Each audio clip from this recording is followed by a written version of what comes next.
es el día. Queremos decirte que aquí está el pan, queremos partirlo con gozo, con alegría, con contentamiento, porque cada día que nos sentamos a tu mesa, vamos a ser sustentados para gloria de tu nombre. Yo presento a cada uno de los que van a conectarse, así como mi vida, para que podamos ser enriquecidos de manera sencilla, de manera, Señor, que traigan gloria, esperanza, alegría y gozo a nuestro corazón. En el nombre del Padre, del Hijo y del Espíritu Santo. Amén. Bienvenidos amigos, hermanos en Cristo Jesús, bienvenidos. Bueno, estamos con Génesis 24. Ya tenemos algunos días de estar meditando en este pasaje de la Biblia, el cual es muy enriquecedor. Hablamos la semana pasada sobre la quinta virtud de Rebeca, si se recuerdan los que llevan la secuencia, ¿verdad? Y donde ella dijo, sí iré. Y para eso pues estuvimos meditando en el versículo 58, que vamos a leerlo nuevamente, de Génesis 24, 58, porque el tema que vamos a continuar ahora está relacionado con ese sí iré, con el sí acepto. Mire cómo lo hemos titulado. Después de sí iré, de sí acepto, viene el proceso de formación. Porque cualquiera podría pensar de que Rebeca dijo sí iré y vivieron felices para siempre. Pero veamos Génesis 24, 58. Dice la Biblia, y llamaron a Rebeca y le dijeron, ¿irás tú con este varón? Y ella respondió, sí iré, con esa seguridad, con esa confianza plena, que sin saber a dónde iba, ella estaba aceptando el reto de ir para encontrarse con su amado hasta que la muerte los separara, por supuesto, pero recuerde, es una analogía, estamos estudiando esto en la comparación de que estamos preparándonos para nuestro futuro esposo. Estamos aquí en esta tierra preparándonos para encontrarnos un día con el Señor Jesucristo. Bien. El punto es que ella dice, sí iré, sí acepto, como usted lo hizo una vez frente al altar, ¿verdad? Cuando con su cónyuge tuvieron ese pacto, así mismo ella desde ese momento ya estaba aceptando el ir y tener esa relación íntima con su esposo. Pero algo que vamos a ver en esta tarde es que el sí iré, el sí acepto, es solo el principio del trabajo de formación que Dios tiene que llevar a cabo en cada uno de los que le hemos aceptado. Como por ejemplo, a cualquiera podría decir, bueno, ella llegó allá y todo parecía maravilloso. Déjeme contarle las cosas, algunas cosas que nosotros vamos a aprender desde el momento en que le dijimos al Señor, sí acepto, sí te recibo como mi Señor, como mi suficiente Salvador. Y otra vez vamos a repetir estas palabras. No basta con una oración religiosa que pudimos haber hecho en algún momento de nuestra vida, sino que saber de qué se trata ese compromiso, ese pacto que hicimos a través de ese momento sublime, cuando estábamos diciéndole al Señor si acepto, estábamos comiendo su carne y bebiendo de su sangre, ¿verdad? Cuando usted está practicando la Santa Cena ahí en ese lugar de su congregación, lo único que está haciendo es recordando el sacrificio de Cristo, pero recordando también el pacto que usted ha realizado con Él. Mire, después de ese momento empieza ese proceso de formación, de transformación, ese proceso que es necesario para ser mudados y llegar a ser semejantes a nuestro futuro esposo. Le cuento algunas cosas que el Señor va a tratar con nosotros. Va a enseñarnos a depender plenamente de Él. Él quiere que nosotros le conozcamos, que conozcamos su aroma, que conozcamos su idioma, que conozcamos cómo piensa, cómo actúa, porque es como el matrimonio. No es verdad que hasta que ya están los dos juntos, después de la fiesta, después de todo el acto que lleva la boda, hasta que quedamos completamente solos los dos, ahí es donde empieza la verdad. Así es esto, ahí es donde empieza la verdad de saber ¿Quién es este Dios con el que nos hemos casado? ¿Quién es este Hijo de Dios con el que hemos adquirido un compromiso? Y Él sí nos conoce a nosotros, pero Él tiene un solo propósito: formar ese carácter para llevarnos a ser semejantes a Él. Entonces, Él quiere que aprendamos esa dependencia. ¿Cómo vamos a aprender a depender de Dios? Bueno, en nuestro caminar nosotros muchas veces vamos a sentirnos como solos, como desamparados. Es muy frecuentemente se escucha a personas decir, es que yo siento que Dios no me oye, pareciera como que si el Señor se ha olvidado de mí, y a veces está diciendo ese tipo de oraciones y de frases, se está repitiendo muchas veces sin sentido. Pero lo único que Dios quiere, cuando pareciera que Él se esconde de ti o se esconde de mí, lo único que quiere es que aprendamos a creer lo que dice la Biblia. Por ejemplo, Él dijo que nunca estaríamos solos, que nunca nos iba a abandonar, que aunque nuestro padre y nuestra madre nos dejaran, con todo y eso Él nos iba a recoger. También Jesús dijo que Él estaría con nosotros hasta el fin del mundo. Entonces, ya no es suficiente que usted lo repita a veces como porque otros lo dicen, sino que el Señor quiere que eso sea una verdad plena en nuestro corazón. Momentos donde no oímos su voz, donde no percibimos su presencia, pero tenemos que saber que Él está ahí. Entonces el Señor va a formarnos en ese periodo mientras estamos aquí en la tierra, nos va a enseñar a depender plenamente de Él. Otra cosa que quiere Él enseñarnos es la humildad, porque Él es humilde. Y entonces, ¿cómo vamos a aprender a ser humildes si no es a través de la humillación? Se recuerda, el rey David dijo palabras como estas: bueno me ha sido haber sido humillado para que aprenda tus mandamientos, tus estatutos. La única manera de poder aprender la humildad a la luz de la Biblia es siendo humillados. Así es que usted no sea tan susceptible, no se sienta como los niños en las escuelas o cuando estamos en ese desarrollo de crecimiento, que somos como muy lloroncitos. Es necesario aprender a ser humillados para aprender la humildad. Mire, ¿cómo aprenderíamos la paciencia? En este periodo, repito, mientras estemos en la tierra, el Padre va a enseñarnos dependencia, humildad, paciencia. A veces nosotros queremos todo para allá, como la sopa Maruchan, esa sopa que metemos dentro del horno microondas, ¿verdad? Que por cierto dicen de que son muy perjudiciales para nuestra salud. Yo creo que todo aquello que hoy ha creado la ciencia, la naturaleza, todo aquello que se ha creado como muy light, como muy rápido, debemos de aprender a tener nuestras reservas. Probablemente no sea muy bueno para nuestra salud, como tampoco para nuestro diario vivir.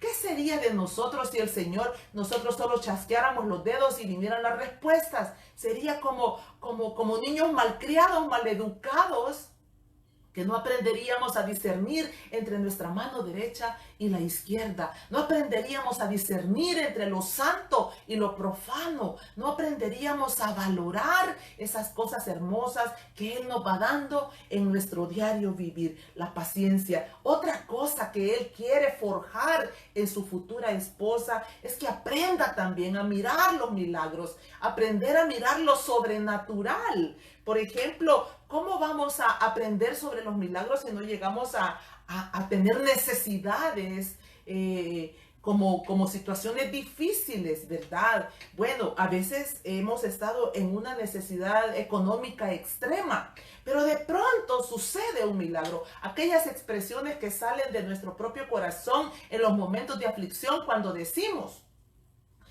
solo un milagro, solo que Dios haga un milagro, algo pueda suceder.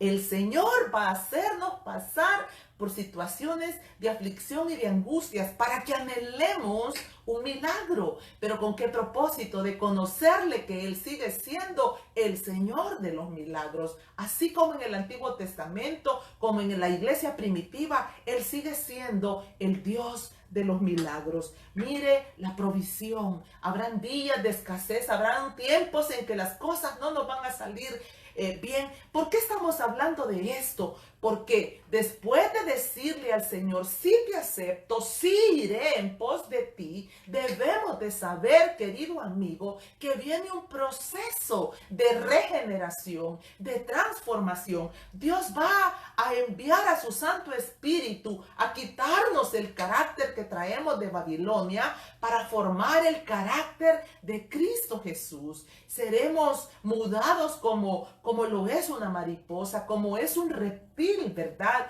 Vamos a ser mudados, transformados y cambiados. Y el proceso que Dios va a usar es hacernos pasar por las diferentes etapas que trae el aprender a ser humilde, el ver los milagros, la provisión. Así es que cuando esté en tiempos de escasez, no se atormente, no se agobie. Vaya a Cristo, enciérrese en su habitación y empiece a clamar desesperadamente para que venga quizás el trabajo que usted necesita para que haya esa provisión, quizás más clientes para que la economía mejore.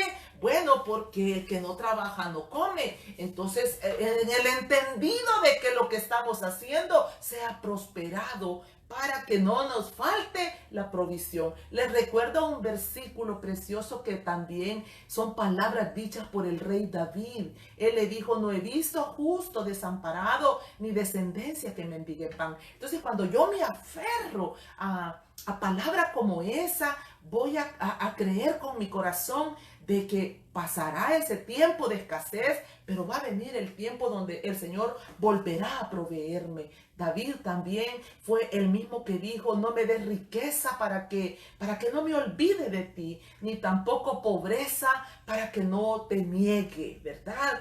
Leamos la Biblia, ahí está toda la riqueza que necesitamos para ser más sabios, para poder crecer y desarrollarnos más prontamente en el buen sentido de la palabra. Bien, también el Señor nos hará pasar por situaciones de enfermedades, ¿verdad? Donde tengamos que clamar por una sanidad. Y no necesariamente tiene que ser una enfermedad de muerte, una enfermedad terrible. Mire, a veces un simple resfrío, pero que nos ha doblegado y llevado a la cama y estamos con una fiebre, nos hace pedir por sanidad.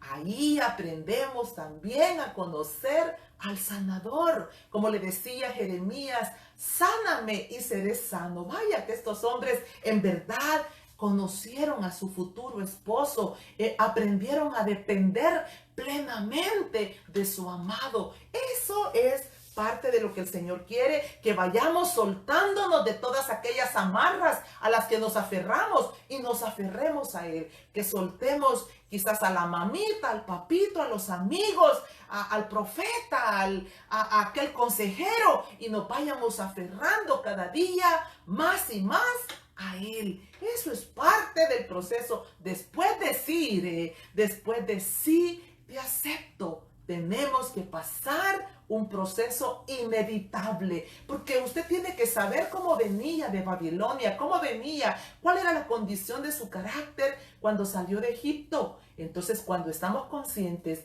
de cómo éramos y entonces el proceso por el cual tenemos que pasar para ser transformados y llegar a entender y conocer a nuestro amado, nuestro futuro esposo, porque Él quiere que nosotros seamos semejantes a Él, ¿verdad? Veamos qué pasó con Rebeca.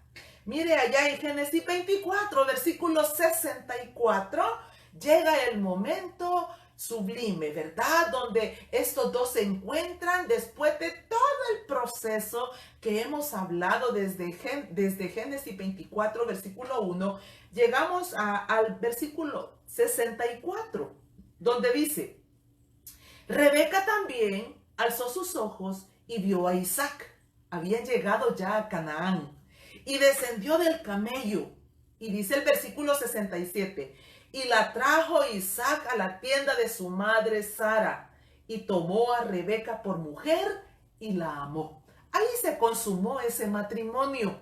Ahí se amaron, se empezaron a a conocer, empezaron a entrar en esa intimidad y quién sabe cuántas cosas se pudieron ellos contar de la historia, de todo el proceso que había pasado mientras la habían mandado a traer a ella.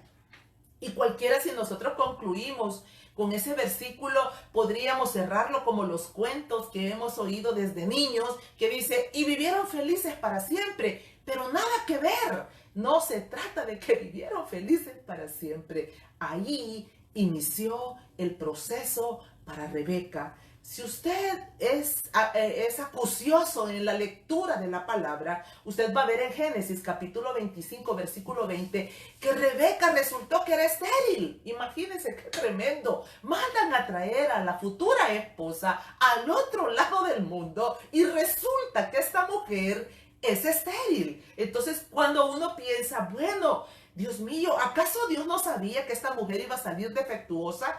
Se imagina lo difícil que fue para Rebeca el no poderle dar un hijo, dar el primogénito a su esposo desde el momento en que ella empezó a conocerse íntimamente con él. Bueno, cuando los estudiosos de la Biblia y van haciendo ellos como los números de años que han pasado, dicen que fueron aproximadamente 20 años que Rebeca estuvo estéril. Se imagina por 20 años el agobio de esta mujer, pero no vemos en ninguna parte de esa historia que ella estuviera amargada o renegando. Lo que sí vemos es que Isaac, dice la Biblia literalmente, oró a Dios y el Señor oyó la oración de Isaac y ella concibió. Pero ahí estaba el proceso. Ahí Rebeca empezó a conocer y a entender realmente quién era este Dios todopoderoso, este Dios todosuficiente que abría la matriz. Mire, ahí se da un milagro sobrenatural, pero también ahí esta mujer estaba siendo procesada y transformada, porque no se trataba de que ella se iba a quedar viviendo como vivía allá en Babilonia. No, ahora ella había entrado al reino de Dios ahí en Canaán, donde estaba su suegro, donde había vivido su suegra y donde vivía ahora su esposo. Y ahora ella tenía que empezar a adquirir todo ese carácter del reino de los cielos a través de las enseñanzas que iba a tener con su suegro. Yo me pregunto, ¿verdad? ¿Qué momento más sublime debe de haber tenido Rebeca cuando se sentó también a los pies de Abraham y debió haber sido muy instruida en cuanto a quién era este Dios y las maravillas que Dios había hecho en la vida de ellos? Importante, y hago aquí un pequeño paréntesis. Le está contando usted a sus generaciones, le está contando usted a sus hijos de las cosas sobrenaturales que Dios ha hecho con su vida. Está sentando usted a sus nietecitos, a todas aquellas generaciones que Dios le ha dado por su infinita misericordia. Los está sentando y les está contando cómo el Señor le sacó a usted quizás de la pobreza, cómo les sanó quizás de alguna enfermedad difícil. Mire, las generaciones futuras no pueden conocer a este Dios que probablemente usted conoce ahora, si no es a través de lo que usted les va enseñando y les va formando para que el camino les sea más fácil. Aquí, dentro de ese paréntesis, quiero recordarle a aquella generación que quedó después de Josué. No conocían a Dios y por eso fue ese fracaso tan dramático en el libro de Jueces, que cada uno terminó haciendo lo que bien le parecía. Tenga cuidado cuando usted, en lugar de estar, perdóneme la expresión, de estar quizás chabacaneando y estar en vulgaridades y en tantos juegos de perdición en este mundo, quizás tómese un tiempo a la semana, siente a esos pequeños, a los grandes y a los pequeños, a todos aquellos que llegan a su casa y empiece a contarles esas historias sobrenaturales que usted ha vivido caminando con el Señor Jesucristo. Creo que Abraham debió haberlo hecho. Isaac debió haberle hablado de los grandes prodigios que Dios había hecho en las vidas de ellos desde que su padre Abraham había salido de Ur de los Caldeos. Entonces, pero no solamente tuvo que ella ser procesada a través de la esterilidad, también dentro de su vientre, cuando ya estaba embarazada, esos niños estaban peleando, porque sabe que desde el vientre había una lucha lucha férrea entre Jacob y Esaú por la primogenitura. A veces humanamente nosotros no podemos entender estos asuntos, ¿verdad? De cómo dos bebés, dos que se están gestando dentro del vientre de su madre, estaban en una guerra continua. Era tan grave la situación que esta mujer llegó a desear aún la muerte. Lea toda la historia de Rebeca y usted se va a dar cuenta que no se trató de que sí iré y vivieron felices para siempre. Fue procesada como lo seremos cada uno de los que nos denominamos hijos de Dios, del Dios Altísimo. Esa guerra llegó a ese grado que ella deseó la muerte, pero Dios se compadeció y empezó a hablarle a Rebeca, empezó a darle instrucciones y a decirle qué era lo que estaba aconteciendo y lo que le esperaba para Jacob y lo que le esperaba también para su Esaú. Luego vemos que no debe de haber sido fácil esa división con la que vivieron ellos permanentemente. Por supuesto, Rebeca tuvo parte de culpa como la tuvo Isaac, ¿verdad? Isaac amó a Esaú y ella amó a Jacob. Ellos también fueron partícipes de esta división. ¿Cuántas veces pienso yo que tuvo que haber derramado lágrimas Rebeca al ver toda esta situación que estaban atravesando? No solo eso, imagínese que tuvo que ver cómo su hijo amado, ¿cómo se sentiría usted si el día de hoy o el día de mañana su hijo amado le dice: tengo que irme fuera de esta ciudad? Conozco madres tan posesivas y también enfermamente posesivas, porque a veces toman a los hijos como de su propiedad, olvidando lo que dice la Biblia, olvidando que la Biblia dice que son herencia de Jehová. ¿Sabe lo que significa eso, querida hermana? Significa que Dios es el que tiene que determinar el futuro de sus hijos, no es usted. Qué equivocación tan grande cuando los padres dicen: vos vas a ser médico, vos vas a ser costurera, vos vas a hacer tal cosa, olvidando de que los hijos son herencia del Señor. Usted solo es un administrador, usted solo está ahí como para guiarlos y llevarlos a los pies del Cordero de Dios. Ojalá que si esa fuera la manera en la que tratáramos a nuestros hijos, enseñarles desde pequeñitos a doblar las rodillas, a buscar el rostro de Jesús, no sería tan difícil para estos chicos que están dentro de una iglesia por largos años, pero que de pronto salen embarazadas las muchachas, o los varones también van y a dejar preñada, ¿verdad?, una jovencita por ahí, y dicen ser cristianos. Pero ¿dónde radica muchas veces el problema? Que los padres se han adueñado de esas vidas, queriendo hacer como ellos bien quieren, en lugar de seguir las instrucciones a la luz de la palabra. Siente a sus hijos ahí alrededor de usted y cuéntele de todas aquellas de las que el Señor le ha librado hoy. Pero esta mujer tuvo que ver con dolor como su hijo partía. Y según lo que nos narra Génesis 49:31, solo se habla de la sepultura, ¿verdad? Que fue sepultada Rebeca, pero da a entender la Biblia que ella nunca más volvió a ver el rostro de su hijo. No podemos ver en la historia de la vida de Jacob que él tuvo un encuentro nuevamente con su madre. Qué tristeza que esta mujer tuvo que morir en esas circunstancias, nunca más ver el rostro de su hijo amado. Y como por si fuera poco, el que había quedado, Esaú, que se fue a buscar mujeres del mundo porque él era un rebelde, un contumaz, y él estaba lleno de ira y de odio por lo que le había acontecido, y entonces adrede fue para buscar mujeres cananeas, que terminaron siendo como espinas en los lomos de Rebeca y de Isaac.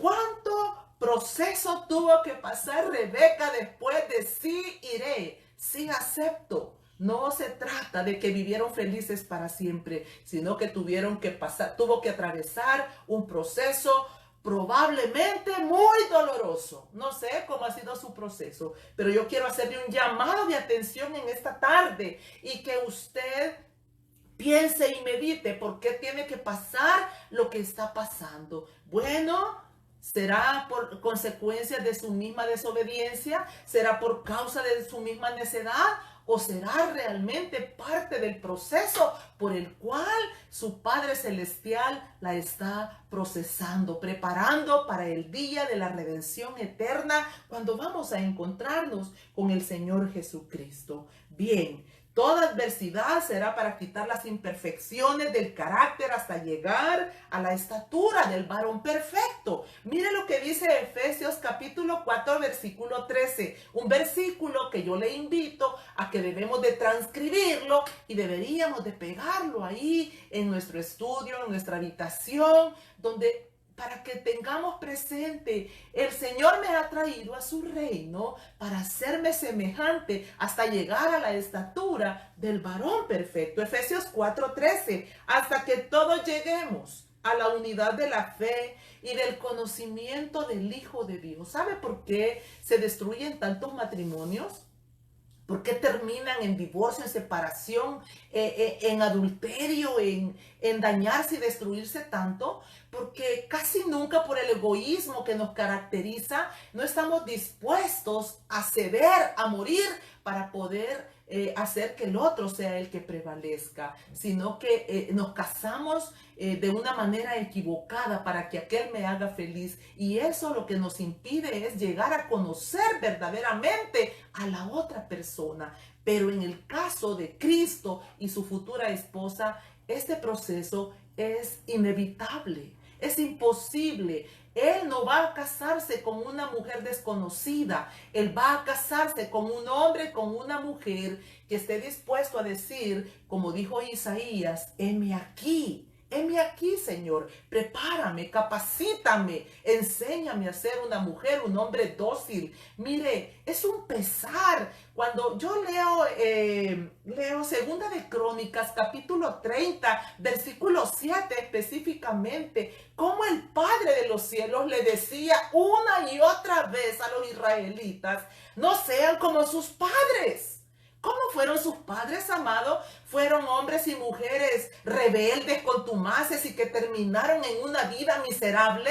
Sí, mis padres de verdad vivían en una vida de miseria, de pleitos, de contiendas, porque eran rebeldes y contumaces. Y entonces la Biblia me dice ahí, en Segunda de Crónicas, capítulo 30, versículo 7, Elsa, no seas como tus padres, no seas rebeldes.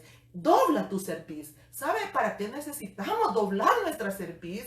Para poder llegar a la estatura del varón perfecto. No hay otra manera.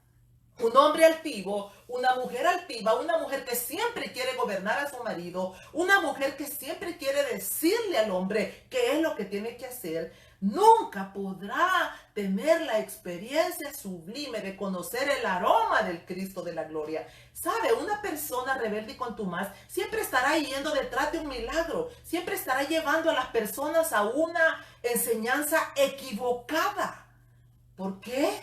Porque la esposa, la que el Señor viene a buscar, tiene que ser mansa y humilde. No sé cuántos años luz tenga que llevarnos el ser doblegados, pero será bueno que pensemos ahora. ¿Por qué no empezar hoy de verdad a detenerme, a bajar esta cerviz y a entender que la humillación, el que el Señor me haga esperar, la enfermedad, la falta de sustento, todo eso es parte de la escuela donde Él me está capacitando para llegar a ser un hombre, una mujer valiente y esforzado? Entonces, mire qué más dice, hasta que lleguemos al conocimiento del Hijo de Dios, a un varón perfecto, a la medida de la estatura de la plenitud de Cristo. Y dice el versículo 14, quiero leerlo, para que ya no seamos niños. Las iglesias están atestadas de niños malcriados, que hay que estarles cambiando el pañal continuamente, que hay que estarles limpiando su vómito, que hay que estarlos despiojando, desparasitando, porque no quieren madurar, no quieren conocer la verdad de lo que está en las escrituras. Es necesario ser formados, y para ser formados hay que padecer, hay que pasar sufrimiento. Le digo el significado de la palabra padecimientos a la luz de los originales. Tiene que ver con aflicción, un sufrimiento de padecimiento. Padecer tiene que ver con aflicciones y tiene que ver con sufrir, con sufrimiento.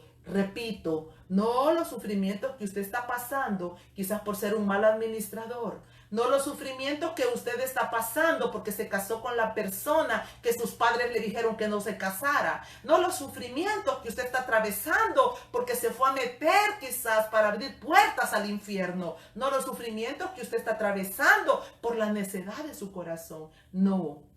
La Biblia nos está hablando del sufrimiento y el padecimiento por amor a Cristo, cuando vamos aprendiendo a negarnos a nosotros mismos, cuando vamos aprendiendo realmente a callar y a esperar que sea Él el que levante nuestra cabeza, cuando de verdad vamos aprendiendo que es al paso del Señor Jesucristo y no a nuestro paso. ¿Por qué hay que padecer? Lo repito, porque es necesario salir del carácter de Babilonia y entrar para dejar que baje desde la coronilla hasta la planta de los pies el carácter del Cristo de la gloria, valiente, esforzado, manso, humilde, pobre en espíritu, que lloraba por los necesitados, misericordioso, compasivo. Yo no sé qué más podemos decir del carácter de Jesucristo. Es Él la imagen que nosotros deberíamos de tener, y no digo que vaya y ponga una estampa, no. Es la imagen espiritualmente hablando. Es a Él, es a través de Él que debemos de vivir cada día de nuestras vidas. Y usted puede decir, hermana, y usted ya vive a través de la vida del Señor Jesucristo. Estoy lejos. Quiero decirle que ese es un proceso que nos va a llevar toda la vida. Pero entre más fácilmente nos dobleguemos, más fácilmente el Señor también quitará el ardor de su ira de nuestras vidas y las cosas cada vez van a ir siendo más fáciles de sobrellevar. Bien, le aconsejo que lea. No es el tema en particular, pero yo le aconsejo que lea Segunda de Crónicas, capítulo 30 del versículo 7 en adelante. Esa es una promesa sublime. Está llena de mandamientos como de promesas. El Señor dice, si bajas tu cerviz, si entras a mi santuario, si te dejas tratar, si te dejas procesar, estoy como diciéndolo en mis palabras en este momento. Entonces yo voy a liberar a tus hermanos, voy a liberar a los que los tienen cautivos, ¿verdad? Entonces ocupémonos en dejarnos tratar por el Señor. Ocupémonos de ir y presentarnos delante del Señor. Pero yo les repito, tenga cuidado con su conducta para con sus hijos, para con sus nietos. No contribuya más a la perdición. Usted manténgase firme en los principios de la palabra, porque Dios honra a los que le honran. Le cuento, eso es parte también de la formación que Dios quiere en su futura esposa. Una mujer definida, un hombre definido, un hombre que llama al pecado por su nombre, un hombre que no hace alianzas con el pecado de sus hijos por quedar bien con ellos. A eso se le llama idolatría, abominación delante del Señor Jesucristo. Quiero hablar de tres personajes, tres profetas que tuvieron que padecer lo indecible por causa de llevar la palabra de Dios. Isaías, por ejemplo, que era el que mencionábamos en el inicio, cuando él dijo, heme aquí, envíame a mí. ¿Qué estaba haciendo Isaías? Isaías estaba diciendo, sí, iré, sí te acepto, sí, lo que tú me digas. Eso le estaba diciendo él a su Padre Celestial. Lo que no sabía era todo el proceso doloroso. ¿Sabe que los eruditos de la Biblia dicen de que Isaías murió aserrado por los mismos israelitas por causa de que no encontraban otra manera de taparle la boca para que no le declarara la palabra de Dios? Es que mire, si nosotros pudiésemos tener un Dios que yo le diga, bueno Señor, voy a ser medio buena, yo intentaré, procuraré, pero tú bendíceme, Señor, tú bendíceme y yo voy a ver cómo voy saliendo. Si pudiéramos tener un Dios así, porque Muchas veces esa es nuestra personalidad, alcahuetas, permisivos, indolentes. Entonces, pero cuando nosotros vamos entendiendo que Dios no se mueve de su trono, Él no va a cambiar su palabra. Usted puede llorar y puede hacerle pataletas y puede decirle cualquier cosa que se le ocurra, pero Él no se moverá de su trono. Él es inconmovible. A Él no lo conmueven los chantajes. Él no es un Dios que acepta cohecho. Así dice la Biblia. Él no acepta cohecho. Él no se deja corromper por ninguna inmundicia. Entonces, importante entender. Isaías dijo, heme aquí, aún sin imaginar todo el sufrimiento. Y ese fue su final, según los eruditos de la Biblia. Murió aserrado. ¿Qué diremos de Jeremías? Jeremías llegó a desear la muerte misma. Mire, y no fue por causa de errores de ellos, ni por su conducta. Fue por causa de servirle al amado celestial. Fue por causa de ponerse al servicio. ¿Sabe que la mayoría de nuestros sufrimientos son por la vida miserable que hemos decidido llevar? Por esa vida de conflictos, de pleitos, porque ahí vamos detrás del cónyuge, detrás de los hijos. Cuando la Biblia nos enseña que a quien tenemos que seguir es a Cristo y a su palabra. Entonces, cuando nosotros entendemos eso, que es con Él con quien nos hemos comprometido, tenemos que aceptar ese proceso de transformación de carácter, de conducta, de manera de ser. Jeremías terminó en una cisterna rota, en una cisterna llena de lodo cenagoso, ahí por causa de ir y declarar la palabra de Dios. Él deseaba también la muerte, pero el Señor siempre estuvo ahí para sostener y sustentar a sus siervos, como está con usted, con aquellos que están padeciendo por causa de Cristo, por amor de Cristo, no por nuestros caprichos ni por nuestras malas decisiones. Ezequiel, ¿verdad? Un hombre que dice en Ezequiel capítulo 3, versículo 7, mas la casa de Israel no te querrá oír, porque no me quiere oír a mí. Oiga esto, ¿cómo?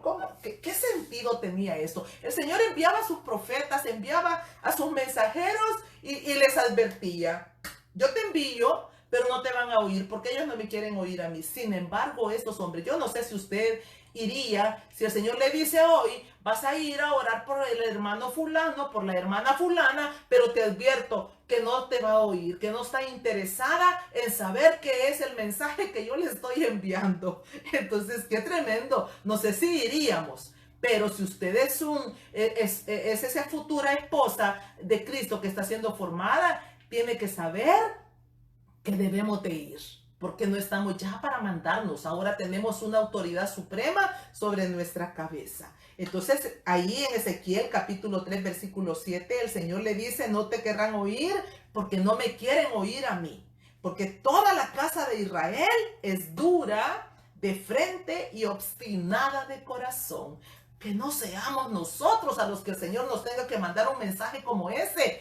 Imagínese que el Señor esté mandando a un siervo suyo y diga, bueno, yo te voy a enviar donde la Elsa, te envío para que le lleves un mensaje, pero esa mujer es dura de servir. No, hermanos, yo quiero ser usada para llevar el mensaje de esperanza, el mensaje de arrepentimiento, el mensaje de convicción de pecado, ¿sabe? Y no quiero que sea el Señor el que tenga que enviarme a una persona para estarme convenciendo que debo de dejarme transformar para la gloria de su nombre.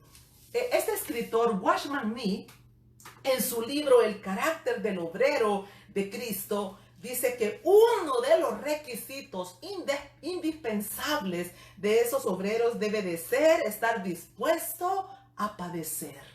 Repito, no a padecer de que yo tomo algo para estarme flagelando y que yo tengo que sufrir pobreza y que yo tengo que soportar aquí como una alfombra. No es ese tipo de sufrimiento. Es el tipo de sufrimiento por amor de la obra de Cristo. Le pongo un ejemplo sencillo. Hace muchos años yo tuve que estar viajando a otra ciudad para ir a cuidar a una pariente de mi esposo muy cercana, una persona muy querida realmente por nosotros. Yo estuve teniendo que viajar un tiempo y había otro familiar ahí que se molestaba cada vez que yo llegaba para ayudar con los cuidados de la enfermedad de esta persona. Se molestaba y entonces yo veía su actitud, pero con todo y eso yo decidí seguir yendo porque Dios me había mandado. Dios me había mandado como cristiana para ir y ver en qué cosas yo podía ayudar. Pero era tanta el fastidio y la molestia de esta persona que llegó hasta injuriarme. En una ocasión yo llegué como muy tarde. Normalmente llegaba a las 10 de la mañana para ayudar con el baño y el cuidado de esta persona enferma. Y ese día me tardé más de lo normal y quizás llegué como a las 11 y media de la mañana. Y mire, él vio como una oportunidad para causarme daño, causarme daño. Y él dijo que iba a decirle a mi esposo que yo estaba solo usando eso como un pretexto, ¿verdad? Estaba yendo allá a Santa Ana como un pretexto, pero probablemente para verme con otra persona. Injuria, eso se llama levantar una calumnia, ¿verdad? Falso testimonio. Y recuerdo que eso llegó a mis oídos y me derrumbé, ¿verdad? Humanamente, estoy hablando ya por el año 2000. Y me derrumbé, mire, me sentí tan miserable y yo dije, ¿y qué estoy viniendo a hacer a este lugar? Yo me voy, no vuelvo, se acabó. Y corrí a una de mis hermanas a llorar amargamente y yo ahí como muy condolida, yo queriendo hacer lo bueno y mira cómo me pagan y tal, cuando te haces como la víctima.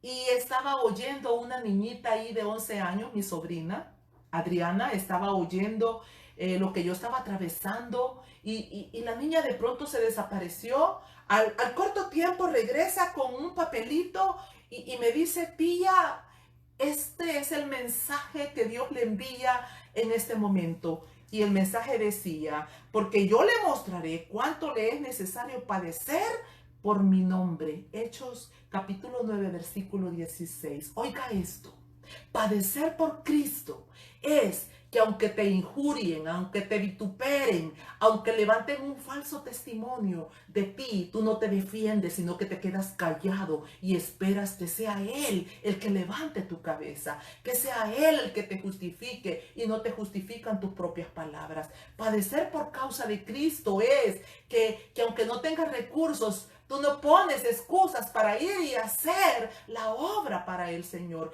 Que de lo poco que tú tienes, vas y compartes con otros. Y bueno, yo no sé qué cosas usted ha tenido que atravesar por causa de su propia condición espiritual. Pero padecer por Cristo es todo esto que estamos viendo a través de estos profetas. Sufrieron por causa de llevar un mensaje. ¿Y qué diremos del Señor Jesucristo cuando dice Isaías 53:3? Despreciado y desechado entre los hombres, varón de dolores, experimentado en quebranto. Yo quiero decirle, querido amigo que está conectado, usted y yo tenemos que aprender a ser también varón de dolores, experimentados en quebrantos. No se trata de toda esa deformación de la palabra que hoy hemos sacado para sentirnos bien con nosotros mismos, para emocionarnos y sentirnos como más poderosos muchas veces, más que Dios mismo. Cuando yo oigo frases como estas, oiga,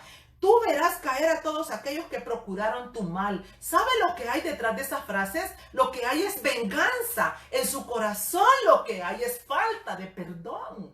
Esto no es sufrir por causa de Cristo. Tú verás caer todos aquellos que desearon tu mal. ¿Qué clase de evangelio es ese? Yo no puedo irle a enseñar a una mujer que está padeciendo injurias o abusos o maltrato. Yo no puedo ir a decirle, tú verás con tus ojos cómo Dios va a hundir a ese que te está causando daño.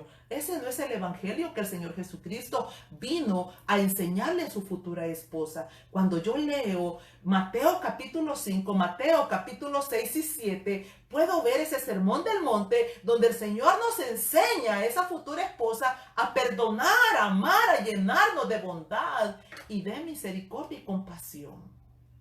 Él dijo que lo que teníamos que hacer con nuestros enemigos, orar por ellos, bendecirlos. Y si vienen para pedirnos un favor, hacérselos. Eso es lo que Jesús dijo. Otra frase le leo de esas que salen de mucha emoción en el Facebook, que están muy de moda. Dice, no sabían que era semilla, me echaron tierra, pero no sabían que iba a prosperar. Mire, José dijo, ustedes pensaron hacerme mal, pero mi Dios permitió todo esto para que yo pudiera hoy alimentarlos. Dejemos de torcer la palabra a nuestra conveniencia o como para, ay, cuánto mal, cuánto daño he sufrido, pero yo voy a ver la venganza del Señor. Esa no es la esposa del Cordero. Esa no es la mujer, el hombre que Dios está formando y transformando para gloria de su nombre. ¿Qué diremos de esas frases también que parecen hasta ofensivas cuando usted conoce, cuando usted va conociendo el idioma de Dios, cuando va conociendo el aroma de Dios, usted empieza a diferenciar toda esa basura que muchas veces se escribe por escribir en las redes, ¿verdad? Cuando alguien dice, Dios te va a sorprender ahora, y usted no sabe si las multitudes que van a leer eso quizás están pasando por un desierto indescriptible. Y entonces, y pone aquel que se deja emocionar, amén, aleluya.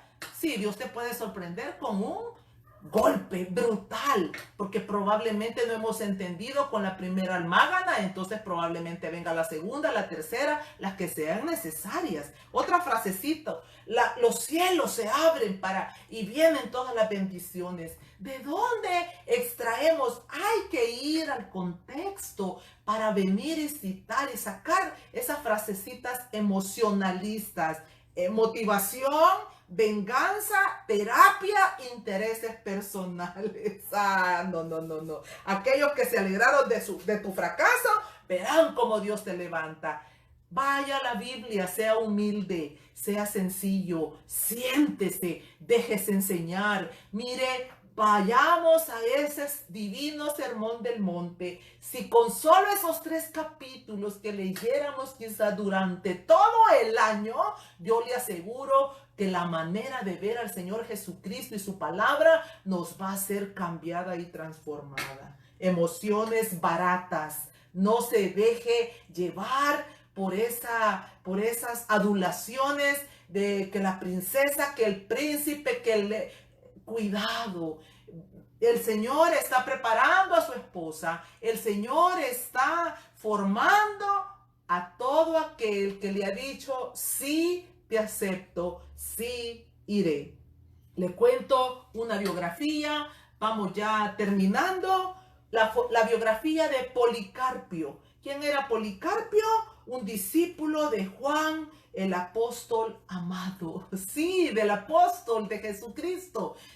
Tuvo también sus propios discípulos y Policarpio fue un discípulo de él. Mire, un hombre que amaba pasionalmente al Señor Jesucristo. Un día lo llevaron prisionero y el gobernador de Roma empezó a aconsejarle y a decirle, Policarpio, ten piedad de tu misma vida, renuncia a esa fe, renuncia al Señor Jesús, renuncia a Cristo, renuncia al nombre de Cristo. Pero Policarpio, con esa fe, con esa convicción plena que había en su corazón, dijo estas palabras: he servido a mi Señor Jesucristo durante 86 años y nunca me ha causado daño.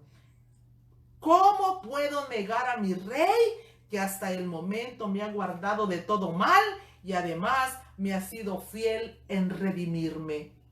¿Y sabe qué pasó después de esas palabras? Cuando él dijo, ¿cómo puedo negar a mi rey y hacer este daño tan grande? Lo tomaron, lo amarraron a un árbol y le prendieron fuego. No sé hasta dónde usted está dispuesto. Probablemente sus hijos mismos terminen aborreciéndole. Probablemente su cónyuge mismo termine aborreciéndole porque usted es un hombre, una mujer determinado en servirle, en seguir a Jesucristo. Y no estoy hablando de religiosismo. Estoy hablando de ese proceso de transformación que se va haciendo vida desde adentro hacia afuera, día a día.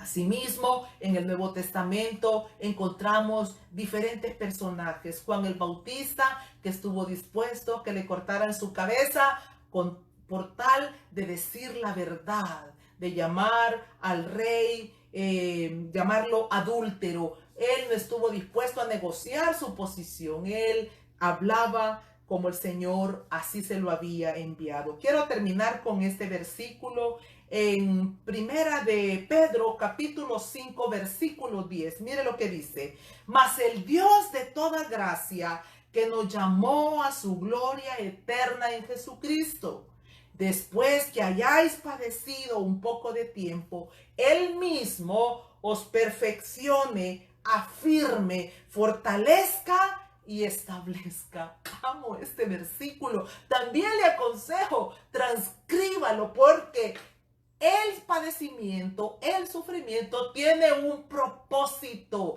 y es hacernos semejantes al Cristo de la gloria, perfeccionarnos, afirmarnos, fortalecernos y establecernos en Cristo Jesús. Al final, allá en Génesis 24, 67, vemos ahí cómo iniciamos, y la trajo Isaac a la tienda de su madre Sara, y tomó a Rebeca por mujer y la amó. Y en el 64 dice que Rebeca alzó sus ojos y vio a Isaac y descendió del camello. Apocalipsis 21, 2, oiga lo que dice. Y yo, Juan, vi a la santa ciudad, la nueva Jerusalén, descender del cielo de Dios, dispuesta como una esposa, ataviada para su marido. Quiero leerlo nuevamente. Y yo, Juan, vi la santa ciudad, la nueva Jerusalén, descender del cielo de Dios, dispuesta como una esposa, ataviada para su marido. Querido amigo, querida amiga, quiero decirle, todos los padecimientos que hoy estamos atravesando son por causa de ese perfeccionamiento para el día que nosotros seamos parte de esa esposa que bajará del cielo para ser entregada al Señor Jesucristo. Si hoy usted está atravesando algo que no entiende, injurias, maltratos, abusos, no sé cuál sea, quizás sufrimiento por el pecado de sus mismos hijos, no arremeta contra ellos. Vaya al lugar secreto, doblegue su cerviz y empiece a clamarle al Señor para que cada día nos haga más dóciles, más humildes, más mansos por causa de Él. Y una cosa la conozco porque la he vivido. Su ira va apartándose. Su desagrado de nuestra manera de vivir, nuestra manera errada de vivir, en la medida que vamos siendo transformados y mudados, las cosas van cambiando y el Señor va mudando tanto lo interno como lo externo. Déjeme orar en esta tarde con la firme esperanza de que sea el Espíritu de Dios el que pueda entrar en lo profundo de su corazón y hacer esa obra que el Señor ya empezó y que va a terminar. Solo abra las puertas de su corazón y dígale: Señor, concluye lo que un día empezaste, termínalo. Yo me dispongo. Padre, en el nombre de Jesús, hemos terminado esta tarde, Señor, este estudio. Un estudio donde hemos aprendido que después de haberte aceptado como el Señor de nuestras vidas, vamos a iniciar un proceso de transformación de nuestro carácter. Va a ser quitado el carácter de Egipto. Va a ser quitado ese carácter que traemos del mundo a ser transformado por el carácter que debemos aprender a tener en el reino de los cielos. Yo bendigo a cada hombre, a cada mujer que va a exponerse a este sencillo estudio, Señor. Yo le bendigo y te ruego por esos méritos de Jesús en la cruz del Calvario, que puedas añadir, que puedas bendecir, que puedas llenar el odre de cada uno de aquellos que tienen hambre y sed de tu palabra. Gracias, Señor, gracias. En el nombre del Padre, del Hijo y del Espíritu Santo.